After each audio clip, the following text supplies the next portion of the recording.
What's up, everybody, and welcome to another episode of Total Sports Talk Beyond the Lights. Now, if you're wondering, our co-host Matthew, unfortunately, is sick right now, so he won't be able to make it to tonight's show. But the show must go on. And Ed, I've got some thoughts. Okay, so What you got? if you guys have been following us for a minute, then you know that we've undergone some changes, and one of the changes is that we are now under a new company called American Daily Press. And if you've been following me, David Street, then you have probably seen the two articles that I have written so far. One of the articles that I wrote was about the craziness of the Heisman race and how no one is sticking out. Now, in that article, I mentioned how even though Jayden Daniels probably won't win the Heisman, he absolutely should at least win the Davey O'Brien Award for the best quarterback.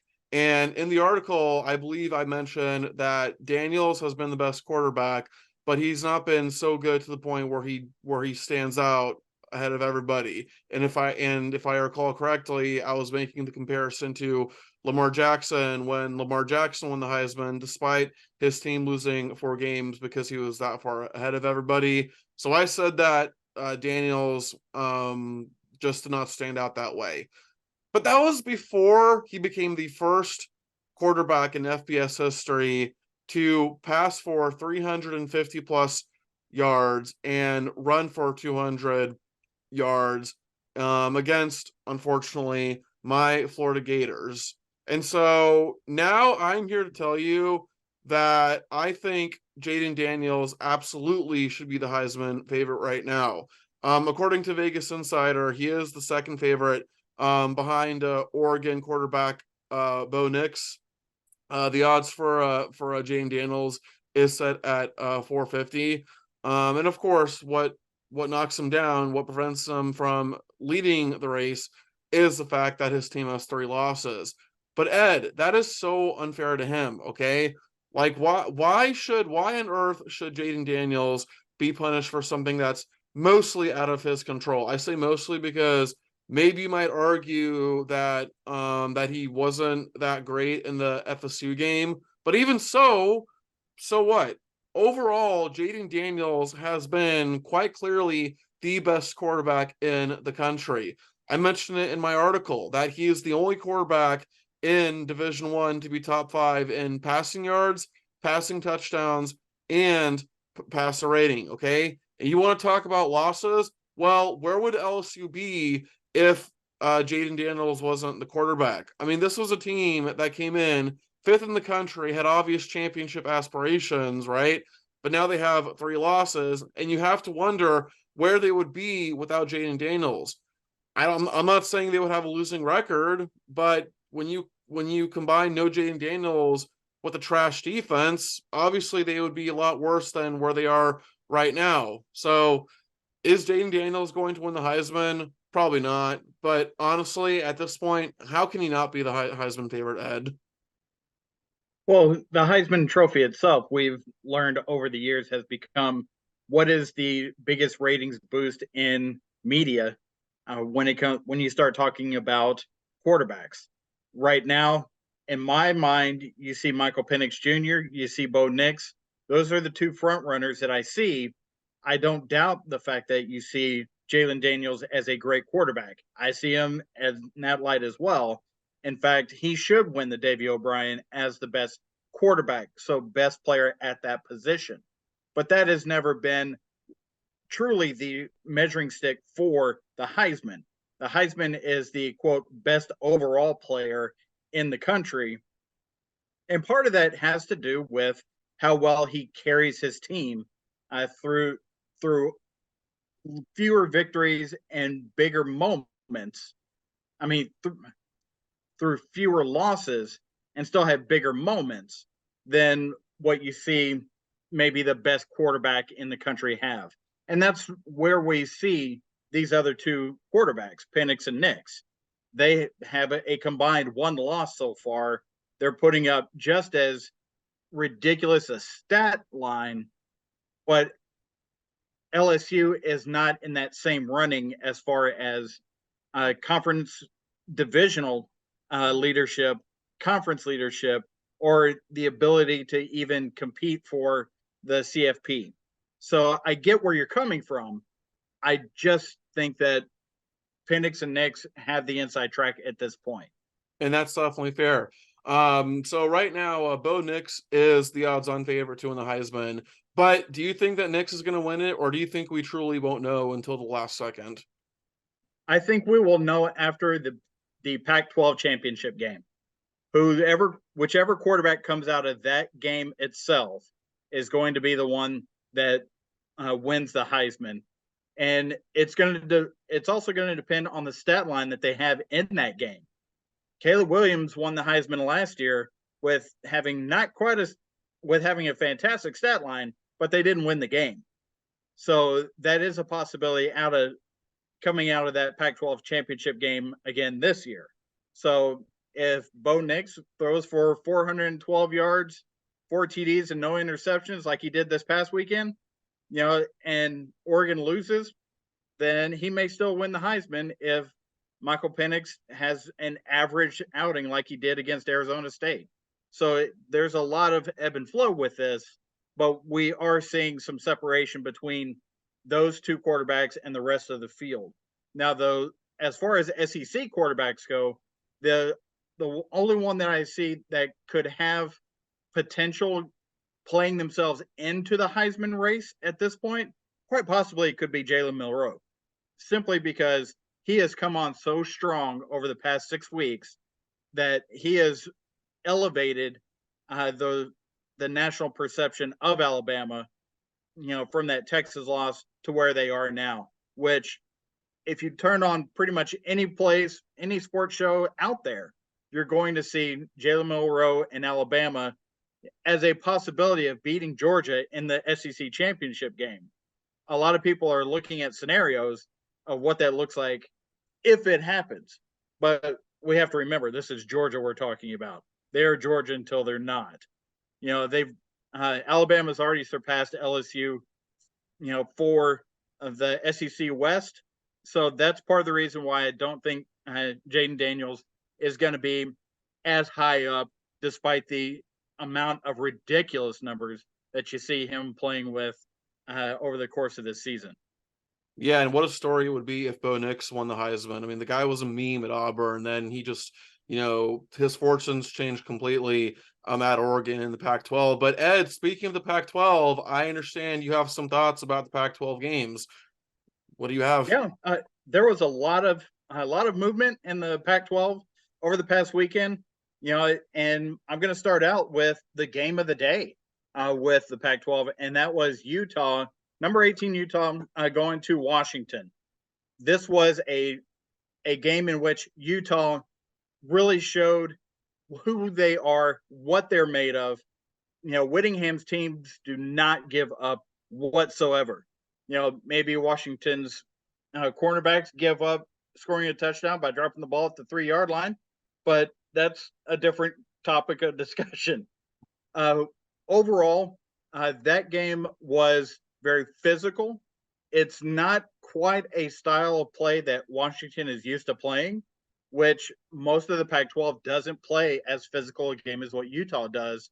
So that many of these teams are having difficulty adjusting to getting smacked in the mouth the way that Whittingham's teams do over the course of a season. Now, in the end, Michael Penix, he rallied the team around him, put that backpack on of the rest of the Husky team, and just finished off the deal. So that was a huge win for Washington.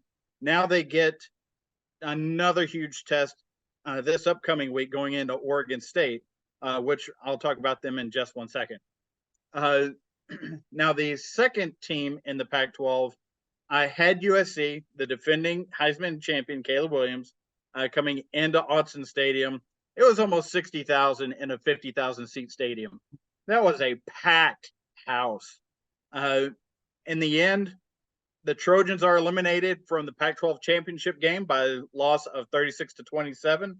And Bo Nix, as I mentioned before, threw for 412 yards, 4 touchdowns, 0 interceptions. That's a 96 QBR for a guy that basically got ran out of Auburn and found new life in Oregon last year and has just continued to grow this upcoming season. Of course, he's started more games than any other college quarterback in history. So he's got to know a few things of what's going on. um, but down the road, in Corvallis, you did see Oregon State. I'm not going to talk too much about this game other than Stanford showed up, said, "How do you do?" shook hands, and just let the score roll the way it was. It was 62-17. Now, the one stat line I will say is DJU was very efficient. He was explosive in the throws that he did make. He was 12 of 19, 240 yards, 2 touchdowns, and 0 interceptions. That's an impressive stat line. I don't care who you're throwing. If you're throwing against the air, that's an impressive stat line, especially in college. But that style team, with that offensive line, they just ran all up and down the field against Stanford. There was no stopping them. Arizona escaped with the win from in Colorado. What do I got to say about Colorado? They continue to be competitive with a less than stellar roster, but can't seem to seal the deal when they play against better teams. I mean, you're talking about an Arizona team that has won 4 straight, the last 3 against ranked opponents, after losing to 2 top 10 teams the 2 weeks prior to that. So they have played ranked teams for the last 6 weeks, with Colorado being the only unranked team, and they've come out of that stretch 4-2. That's a mighty impressive resume for Jed Fish in Arizona this season. There were a couple other games, Washington State and California. That was a high-scoring affair that nobody watched. Arizona State and at UCLA, that was a pretty low-scoring game that nobody watched. But I will say Chip Kelly is getting some heat under his chair, despite being bowl eligible this year. He just hasn't had the same success at UCLA that he did at Oregon or when he took that small stint into the NFL. So we're just looking to see where the chips fall after that one. Yeah. But there's so much to get to with the different Power 5 conferences. I didn't want to spend too much time on games that didn't matter as much. But David, you had a lot of stuff going on in the SEC. What are we talking about, man? Well, if anybody had watched the show, the last couple episodes of the show, then you'll know that I talked about how I believed that Ole Miss had a chance to upset Georgia. I didn't pick Ole Miss to win, okay, so don't put me on that. But I said don't be surprised if Ole Miss pulled off the upset. Well, not only did they not pull off the upset, Ed, they did not come even close because Georgia whooped these guys 52-17, and Ole Miss led only one time, 7-0, which I believe they scored on their opening drive, if I remember correctly. But other than that, Georgia was in complete control of this game. They rushed for 300 yards for the first time this season, and they added 5 rushing touchdowns to that. And a big storyline is the return of Brock Bowers, who came back from injury. Now, he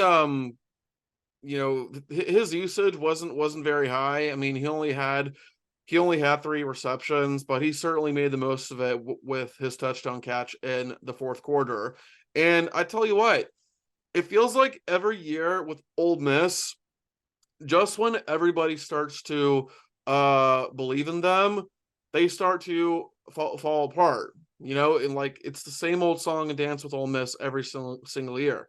Now, I still think they're probably going to finish with 10 wins. I think that's still very much in the cards. But yeah, they can kiss their playoffs goodbye. So my bad, Georgia, for quote unquote doubting you. All right, let's move on to a couple more games. Tennessee versus Missouri.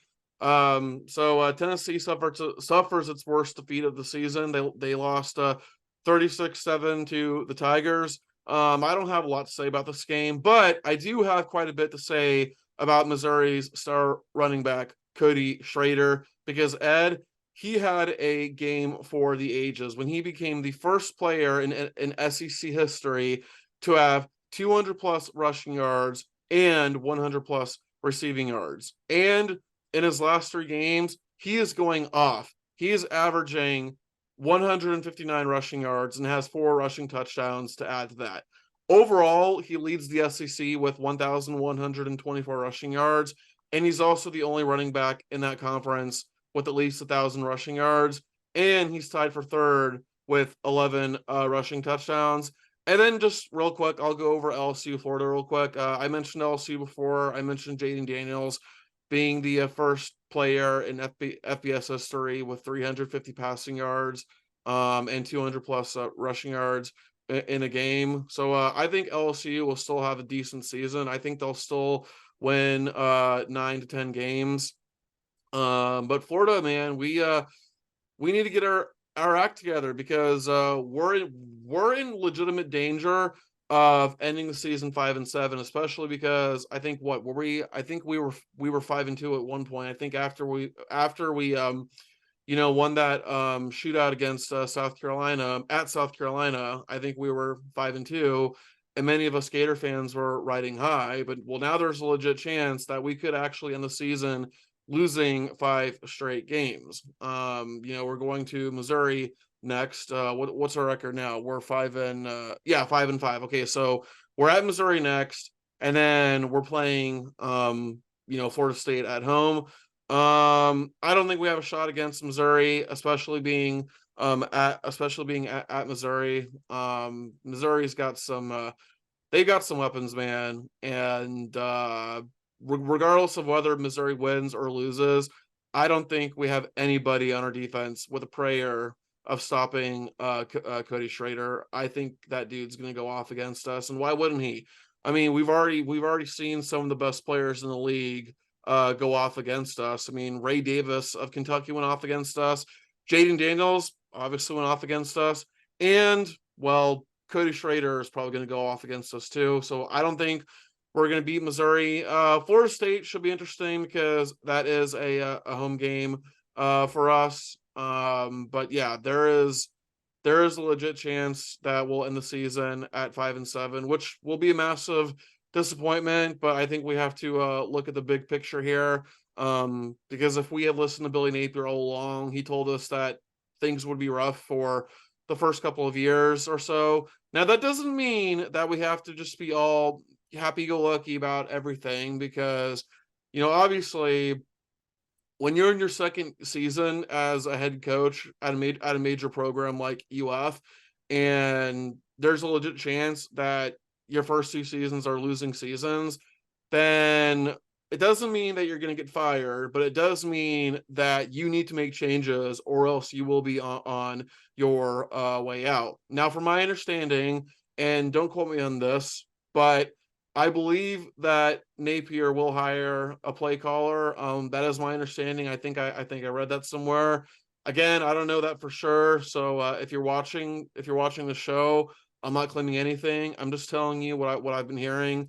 But I believe that Billy will hire a play caller after the season. And as far as our defense goes, because I know right now there's reason to be more concerned with our defense than our offense. But honestly, I'm not too concerned with our defense yet because, listen, I knew despite the crazy numbers that we were putting up defensively the first few games, I knew they were completely unsustainable, and I knew going into our schedule the rest of the way, I knew that our defensive points per game allowed average would go up. Maybe I didn't expect them to go up that high, but I knew that they would go up. So I think I think when the defensive players under Armstrong grow up, they mature, and and we get our class coming in, which yes, we did lose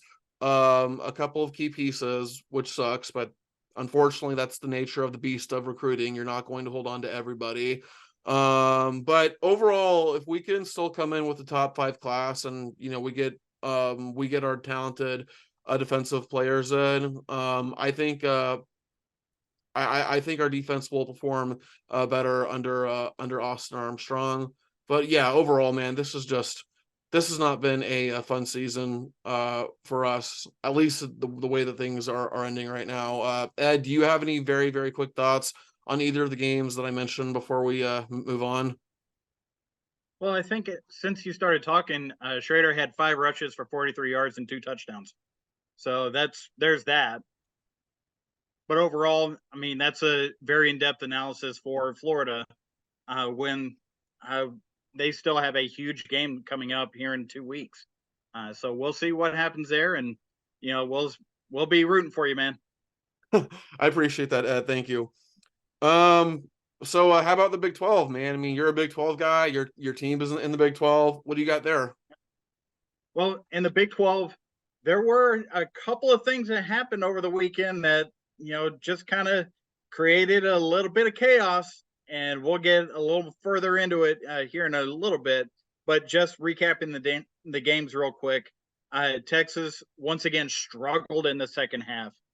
They go into the locker room up big on TCU and come out in the second half, lay an egg, and allow TCU to get back into it with 20 fourth quarter points. So here we are at the end of a game in which we were dominating as a Texas fan. We wind up winning just 29-26 in Fort Worth. Now, a couple of key notes on this.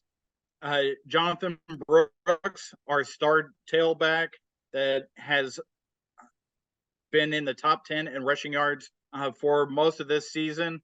He tore his ACL. He's going to be out the rest of the season. That means that CJ Baxter, the highly touted freshman, is going to be coming in. We also have Keelan Robinson, that was the transfer from Alabama, as well as Jayden Blue. So we have a full running back room to take up the slack there. But Jonathan Brooks has been such a gamer this year. It is going to hurt, despite the offensive line still doing a great job up front. Jonathan Brooks is just one that can see with his vision and his experience, being an upperclassman versus what a freshman's going to do. So we're going to see how that plays out over these last couple of weeks. And I'm just going to rant 1 second here.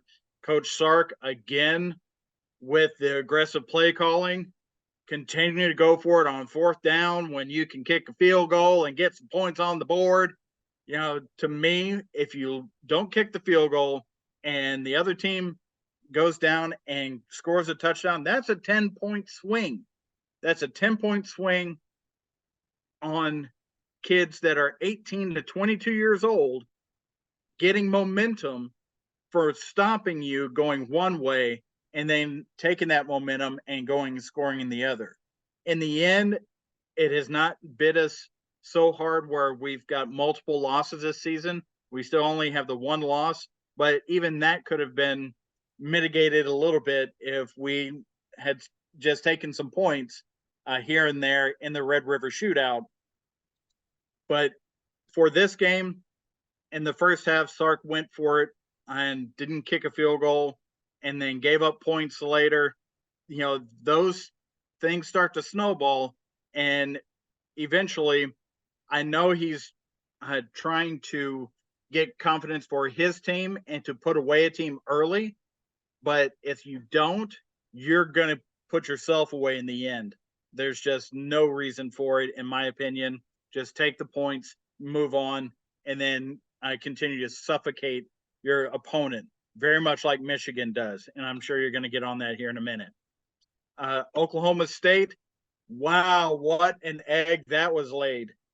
They go into Orlando facing UCF in a monsoon. It was horrendous downpour. They turned the ball over 4 times, and Gus Malzahn, he'll bite you 1 game a year.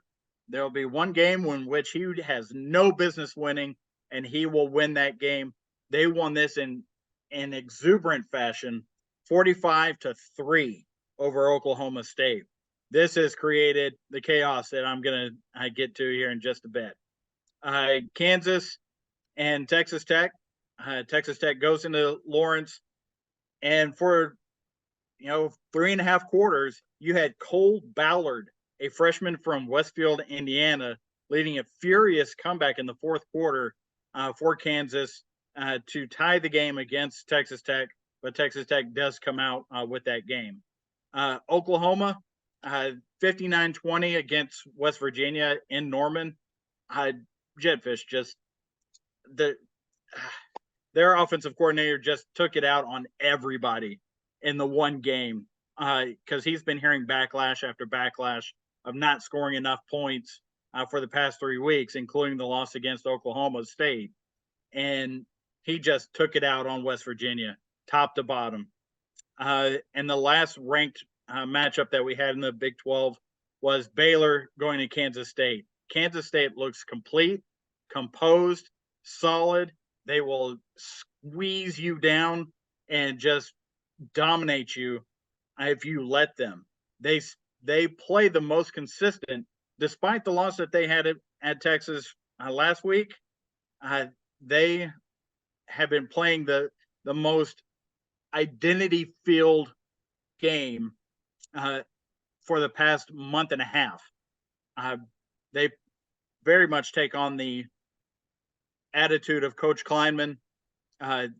Very solid. Don't get too flashy. Don't let the other team do too much.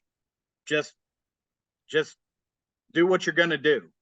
Focus on you and do what you're going to do. And they did that to a 59-25 win. And it wasn't that close. Not one little bit. David, were there any highlights that you saw of the Big 12 or any notes that you had for those before we start talking about the ACC? Well, when you say the Big 12, I'm assuming you mean the Big 10, right? Oh, I'm sorry. Yes, the Big 10. All right, cool. Yeah. You mentioned Michigan. Well, yeah, I have some thoughts about that.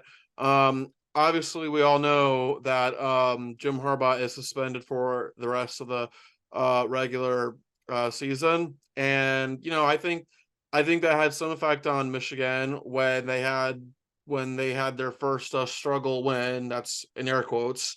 They had their first single digit win of the season. So for the first time all season, Michigan did not pound an opponent by over 20 plus. And listen, I wish I could give Penn State credit.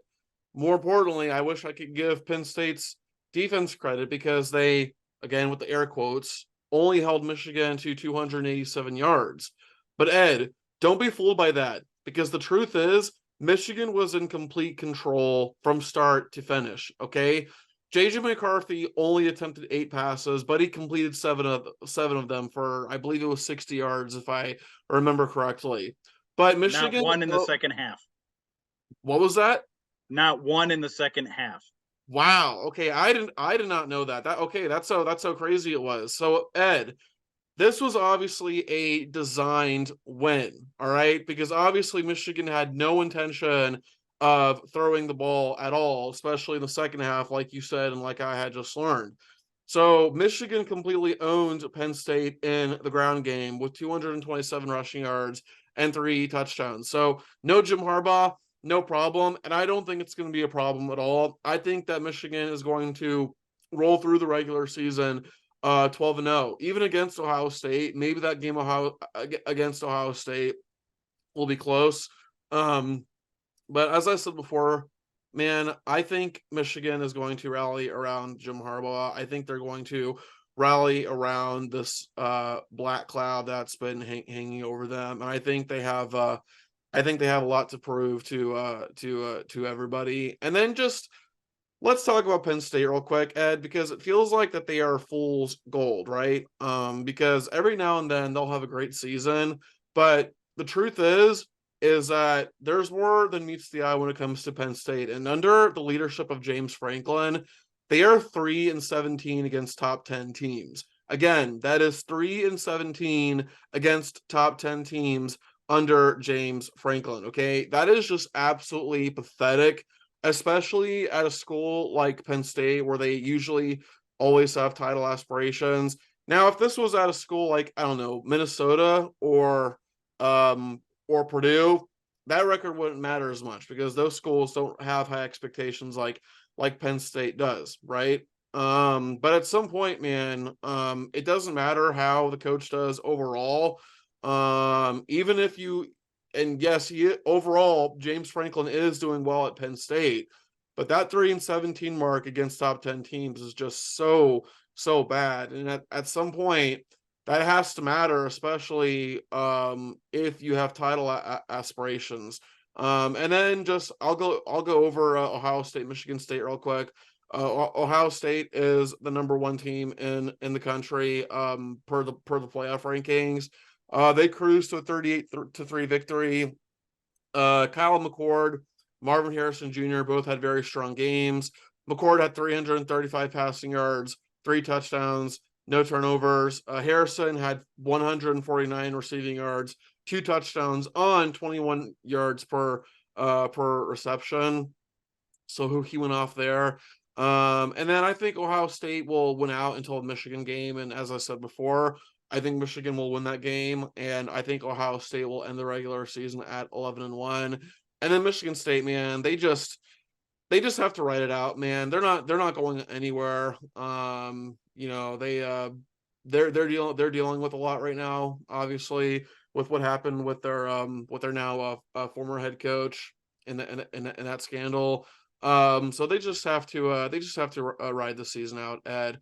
Okay, timeout real quick, Ed. So we have, oh my God, okay, we have 5 minutes left. So what do we want to get into? Do we want to get into a Jimbo Fisher news, the NFL, or do you want to get into all that and just record another session? What do you want to do? Let's just do another session because we've got. Uh, I'm sure we've got more to talk about as far as the NFL. Okay. So that's going to be a good chunk of time. It's in and of itself. Okay, perfect. All right, so we'll cut that. I'll cut that part off. And 3, 2, 1. So Ed, what are your thoughts on the Big Ten? What are your thoughts on Michigan getting that win? Because again, I did not know that J.J. McCarthy only attempted no passes in the second half. That's insane. Yeah, if you go back and look at the tape, there was one pass attempted, but it was negated by a penalty. So, but that was the only drop back that he had. It was a play action over to the left side of the field. They just coil around you and squeeze you out until there's nothing left of your carcass. That's Michigan football at this point. With Penn State, they did fire their OC after that game. So James Franklin is taking responsibility for it by firing somebody else. So we'll see what happens with their offense over the last two games of the regular season with the loss of that OC, and see if Drew Aller has any resurgence in his hype that we all talked about in the beginning of the season. But that's really all I had on that game because you really covered it well. As far as Ohio State, they're just dominating when you're talking about going against a lesser opponent. They're not going to let a lesser opponent hang around and do anything that even remotely looks like they're going to be in the game. So that is really Ohio State in a nutshell. Yeah, and great point about Ohio State there. So we've covered every Power Five conference except for one. And Ed, tell us what that is and what your thoughts on it are, on what the games were. Well, we didn't talk about the ACC, the Atlantic Coast Conference, which it did have one of the most physical games I saw over the weekend, and that is the Miami at Florida State game. That game reminded me of those 90s slobber knocker type games where it was basically an Oklahoma drill in 11 positions across the field. That was such a fun game to watch, keeping that in mind. Now, with Florida State's 27-20 win, they do keep themselves in the college football playoff running. Uh, and also Miami may have found their quarterback in this game as well, where freshman Emory Williams really impressed through most of the game until he injured his arm reaching for a first down at towards the end of the fourth quarter. But in the end, players make plays. Keon Coleman, he is a player, 100%. He at the end of in the fourth quarter, you saw him have a punt return of 58 yards and then catch a touchdown, which closed out the scoring for Florida State and really kind of put this game away. Miami did have a shot with Van Pelt coming in, and that did not turn out very well for them. It turned out, in fact, in the same way that caused him to be benched before Emory Williams was put into the starter role. Now, just want to do a quick reminder on Louisville and Virginia. Last Thursday, there was a terrible injury for Virginia's running back, Paris Jones. Just a note, he was able to walk a couple of days after the spine injury that occurred in the third quarter. So by Saturday, he was able to take some steps. So that's a tremendous recovery for such a harrowing thing, seeing him lay on the turf for a good 15 minutes while they brought the carts out and got him settled there. The last ranked matchup that we saw in the ACC over the weekend was Tobacco Road. It was Duke and North Carolina. They went to 2 overtimes to hit a 45-47 game. And how did it get there? UNC, they had second half issues like they've had all season. But one of the bright spots for them in this game is Noah Burnett, their field goal kicker, kicked 6 field goals, including one to tie it in regulation after he missed a 35-yard game winner last week. So tremendous rebound on the mental side of kicking by that young man right there. And to kind of quote Mac Brown, what a neat deal. This is something these kids are going to stick with them doing this on senior night for the rest of their lives. Just a little Mac Brown talk. I had plenty of it while he was at Texas. But were there any notes that stood out for that clash in Tallahassee for you, David? Not in Tallahassee per se, but it's funny that you mentioned Tallahassee because you know what that reminds me of? You know who used to reside in Tallahassee? Jimbo Fisher. And we all saw what happened. Jimbo Fisher finally fired by the Texas A&M Aggies. And honestly, Ed, this was a long time coming. I mean, Jimbo Fisher, despite his record, he's always been overrated. And I remember Florida State fans, like even when he was at Florida State and he was winning all those games, I remember FSU fans always complaining about his play calling. And now it really, I think now, like you are seeing that it is so obvious that the only reason why he won in 2013 was because he was coaching an NFL roster. Basically, I mean that Florida State team in 2013 was absolutely loaded, and obviously Texas A&M thought that Jimbo could replicate that success in College Station, and Jimbo did some things well. I mean, he's always been known as an excellent recruiter, and A&M has always had excellent recruiting classes under Fisher, but you can only go so far with recruiting, man. And obviously, we remember he hired Bobby Petrino in an obvious move to save his job. And you know, in fairness to both Fisher and Petrino, I mean that move did seem to work. I mean, last year A&M's offense averaged only 361 yards per game and 23 points per game. And then fast forward a year later, under Petrino, they're averaging 401 yards per game and 34 points per game, right? But obviously, it was just there were still so many issues within A&M. And by the way, there's a reason why A&M was so hesitant to fire Fisher. All right, and listen to this number, Ed. Jimbo Fisher's buyout, um, $77.6 million, which is far and away the highest, I believe, in Division one history. Right? There's a reason why Texas A&M was so hesitant to fire him, because doing so would have been, and obviously is, so expensive. But obviously, in the end, A&M didn't really care about that. They seemed ready to move on, especially when you consider this, Ed. Jimbo actually got fired after A&M demolished Mississippi State by a score of 51-10. And that kind of leads me to this question, Ed. It makes me wonder, do you think that A&M blindsided Jimbo with this? Because obviously A&M, obviously the athletic director made up his mind that he was going to fire Jimbo. But do you think that Jimbo was blindsided by this news, or do you think the athletic director of A&M told Jimbo, "Hey, listen, we're going to move it in a different direction here, but I'll let you coach for one more game, and that's it." What do you think happened there, Ed?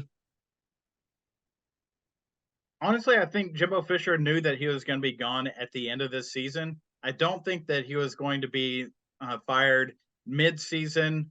At least finish it out with the kids that he's been coaching all year. That's what my take on it was. And it's funny that both coaches in that game are no longer with their teams with the firing of Zach Arnett this morning as well. Now, just a couple of things on Jimbo Fisher. One, Texas A&M actually gave him a blank plaque as a national championship winner for Texas A&M when he got hired, just expecting that level of success with Jimbo Fisher at the helm. In the end, they are paying Jimbo Fisher the more than the next four top head coaching buyouts combined. That is a huge, huge number. At most, I've seen an AD payout to a coach that they're firing is somewhere in the neighborhood of 14 million. You do that 4 times, that is still well below what Jimbo Fisher is walking away with as he leaves College Station. If I'm him, I'm saying, "Oh, do you want me to go out the side door? Can I go through the front door? Whichever door you want me to go through, I'll do it. Just sign that check and I'll be on my way." As simple as that. It's just complete chaos. And I've used that word a couple times already, but really what I mean in saying that is with the Big 12 title game scenarios that are out there. Right now, if the season were to end, you'd have Texas and you'd have Oklahoma State would play in the Big 12 championship game. But with that demolishment that Oklahoma State went through in Orlando, there are 4 teams that are with a 5-2 conference record behind Texas, who is 6-1. Obviously, that loss being to Oklahoma. So you have Oklahoma State, Iowa State, Oklahoma, and Kansas State all vying for that next spot. Now, it is possible for Texas to miss out on the Big 12 championship game as a whole. We'll see how the loss of Jonathan Brooks does with that. But if they lose their last 2 games to Iowa State and Texas Tech, then Texas will be sitting at home instead of going to Jerry World for the Big 12 championship game. If Texas wins out, that still leaves Oklahoma State and Oklahoma to have the opportunity to have some things happen and see which one of them gets to go. Iowa State, their path is pretty clear. Win out, which includes a game at Texas, and have Oklahoma lose once. Kansas State, if they win out and have Texas lose once, say to Iowa State, it comes down to that last game that Iowa State and Kansas State will finish their season against each other here in 2 weeks. And that should be a very interesting matchup. Iowa State has looked more like the team that we expected Iowa State to be 2 years ago, since midseason of this year. Well, Kansas State is being, as I mentioned before, they're being Kansas State. So they are both solid teams. There's not a lot of flash, but they will line up and just get after you on the line of scrimmage. So that would be a fun one here in a couple of weeks. Oklahoma State and Oklahoma, it's possible that if Texas wins out these last two games, they're out. They are completely done. But there's still a lot of movement that can happen within 2 weeks of four teams, especially since the only common opponent that you're going to see in any of these games coming up is going to be that Kansas State Iowa State matchup. So all in all, buckle up, watch the Big 12, see how this plays out, and see where we are in a couple of weeks, because it is going to be a fun ride. Now, another fun ride that we have every week is going to be in the NFL. David, who did impress you this week in the NFL? Well, Ed, let me tell you, this was tough for me to decide, but how could I not go with Josh Dobbs and the Minnesota Vikings? What a story Josh Dobbs has been so far, man. I mean, he gets traded to the Vikings from the Arizona Cardinals as initially a complete afterthought. He wasn't even supposed to start in that game against the Falcons, but injuries forced him on the field, and he's just been a sensation. I mean, he has another great game. He had 312 total yards and 2 touchdowns. And how about the Vikings, man? I mean, they get off to a 1-4 start, including 0-3, by the way. So they lose their first 3 games. They're 1-4 at one point. Well, now the Vikings have won 5 straight. They're 6-4, and they're second in the NFC North. And when I look at their next games, they're at Denver, against Chicago, and then at Las Vegas. Ed, there's a real chance that they'll go 3-0 and move up to 9-4 on the season. Now, I think more than likely they'll probably go 2-1. I think they'll probably drop the game at Las Vegas, because Las Vegas is performing well at home this season. They are 4-1. So I think more than likely Minnesota will go 2-1 in that stretch. But even so, man, I mean, after just a very, very bad start, and things were just like looking so bleak, and they didn't know what was going to happen with their quarterback situation. Well, now they have new life breathed onto them, and what's been a big reason for their winning streak. Josh Dobbs has definitely helped for sure. But the main reason for the Vikings win streak, Ed, is because of the defense. These past 5 games, they're giving up just over 17 points per game. And typically, if you're giving up around 17 points per game, you have a very good chance of winning football games. And then the other team that impressed me was the Cleveland Browns. They were down 31-17 at one point, and it just felt like the Baltimore Ravens were going to run away. They were going to run away with that one, because I believe the Ravens have been far and away the best team in the NFL. They have by far the best point differential in the NFL. They've just been straight up annihilating teams, and it just really seemed like the Browns were going to be the next victim. But then, lo and behold, the Browns came all the way back. They were down 31-17 in the fourth quarter, but they came back to win 33-31. So now the Browns are having a good season. I mean, granted, I don't think anybody thought the Browns were going to do terrible per se, but I don't think anybody expected them to be 6-3. So kudos to them. However, unfortunately for Cleveland, Ed, they are third because they play in the ultra competitive AFC North. And folks, if you had listened to this the last episode of the show, and if you're just an NFL fan in general, then you probably know that the AFC North is the only division in the entire NFL in which every single team has a winning record. But Ed, do you have any thoughts on those games, or do you have any thoughts on any other NFL games that happened? Well, I do have a team that impressed me, and that is the Houston Texans with C.J. Stroud at quarterback.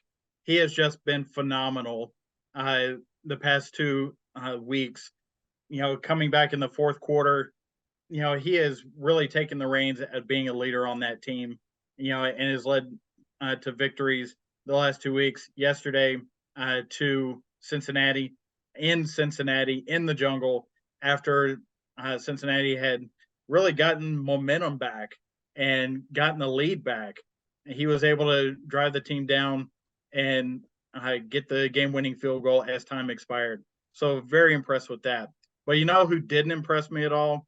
It's the NFL schedule makers. They were terrible this week.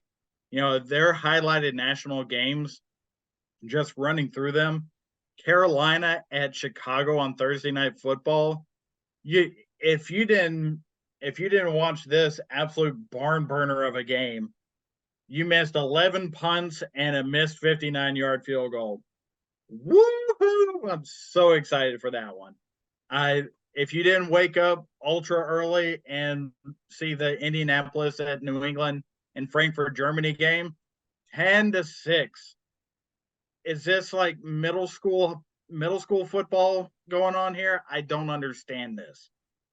Mac Jones, they could have led New England to a victory over Indianapolis with Gardner Minshew of all people at quarterback. But no, he has to throw a ghastly interception to seal the win for Indianapolis. Then you get into the early window. San Francisco, Jacksonville. We thought, if you watch our last show, we thought this was going to be an excellent showcase of NFC versus AFC. It just turned out to be an NFC game. San Francisco got their starters back, Deebo Samuel, Trent Williams. It's amazing what that offense looks like when Brock Purdy is upright and his blind side is protected. And, they really controlled that game from start to finish. Side note, Christian McCaffrey ended his TD game streak at 17. He didn't score his 18th. In fact, in the press conference, he joked about it, saying that he sucked because he didn't score. So that was a fun one on that one. And one other note, San Francisco getting Chase Young just wound up to be a problem on the defensive line for Jacksonville all game long. There was no room for Jacksonville's quarterback to really get in a rhythm whatsoever. Then you get into the game of the week. They advertised this game of the week in the 425 East Coast window. Dallas hosting New York Giants. 49-17 and not that close. Dallas was completely dominant. New York Giants looked inept, and they can't even believe themselves that they won 2 games. It's just been that bad. They are down to some guy that they signed off the street to play quarterback. David, I think you could have thrown a couple of passes for him, just to try and see what kind of distraction your beard could be to the Cowboys defense. Then you get into the Sunday night game, Jets and Raiders. Jets at Raiders. This was probably thinking it was going to be Aaron Rodgers versus Devontae Adams, but it just wound up being a snooze fest. I think there's a lot of people that turned on the Wonderful World of Disney over this game. This was just not a very good football game. Complete snooze fest. Now, Robert Spillane, the defender for the Raiders, did have the interception of Zach Wilson, the Milk Smuggler, that completed the victory for Las Vegas, 16-13. But overall, that's 5 games that are highlighting the NFL, and in all 5 instances, it was just bad football to watch. It was either domination or just complete ineptitude. And I don't know how many weeks the NFL schedule makers can continue to have this and still maintain their popularity as we get into the latter half of the season. Now I know the stretch run for the season starts at Thanksgiving, which is just in a couple of weeks. So hopefully you're gonna see some better football as people jockey for position to get into the playoffs, and that becomes more of a story that we'll cover here on Total Sports Talk. But overall, right now, we're in that middling area, just as middling as what this week's highlighted games were. David, did you have any thoughts on that? Well, I do have some thoughts overall on the NFL, Ed, in that I want to ask you, we're pretty much in the halfway point of the season now, and I want to ask if you could pick right now, who would be in your Super Bowl? Because let me tell you, before the season, my prediction was the Bengals against the Lions in the Super Bowl, with the Bengals winning, right? Now how do I feel about that now? Well, the Bengals got off to a bit of a slow start. They have been doing better lately. They lost to Houston, as you just said. And also, you know what division the Bengals play in? The AFC North. They have a winning record, but they're fourth in that division because every team in that division is doing so good. So we'll see there what happens there. But I'm feeling very, very confident about the Lions winning the NFC North, man. I mean, I was very confident in them heading into the season, because I knew they had the offense, and I figured their defense would get better, and their defense has gotten better. No disrespect to the Niners, who I will acknowledge are the best team in the NFC easily right now. But I don't know. There's just something about the Lions, man, that I really, really like. But Ed, if you had to pick Super Bowl predictions right now and your winner, who would they be? Well, the teams that I think would wind up in the Super Bowl were off this weekend. It's the Eagles and the Chiefs, a Super Bowl rematch from last year. I certainly believe that at full strength, San Francisco is the best team in the NFC, but there are some things that just have to happen. You can't get hurt. You can't have injuries. And Trent Williams, that is a huge piece that he has been fighting the injury bug for, just nagging for the past few seasons, a game here, a game there, a couple of games here, a couple of games there. That if that happens at the wrong time, just like last year, San Francisco was far and away the best team going into the playoffs. However, when Brock Purdy went down and they were basically using a milk truck driver to throw passes in a game that he didn't even know the playbook for, that was a tough one to swallow. So Philadelphia has been healthier over the past couple of seasons, including this year, than what San Francisco is. So I think they do have a leg up in that scenario. But how can you go against the Chiefs? It's Andy Reid, it's Patrick Mahomes. They have just magic there, and everybody's bought in. They are a consistent winner, top to bottom, across the board. And I don't see Cincinnati, even though they've had success against them, I don't see Cincinnati being able to climb that hill over them to get to the Super Bowl. Well, they certainly have a steep hill to climb out of that division. And yeah, you're right. Ed, we haven't had a repeat Super Bowl winner since 2004. So it's been almost 20 years at this point, but Kansas City they very well could be the first team to do so since that time. But hey, you know what, folks? That's all the time we have. We appreciate you guys so much for tuning into another episode of Total Sports Talk, and we are rounding third and headed for home.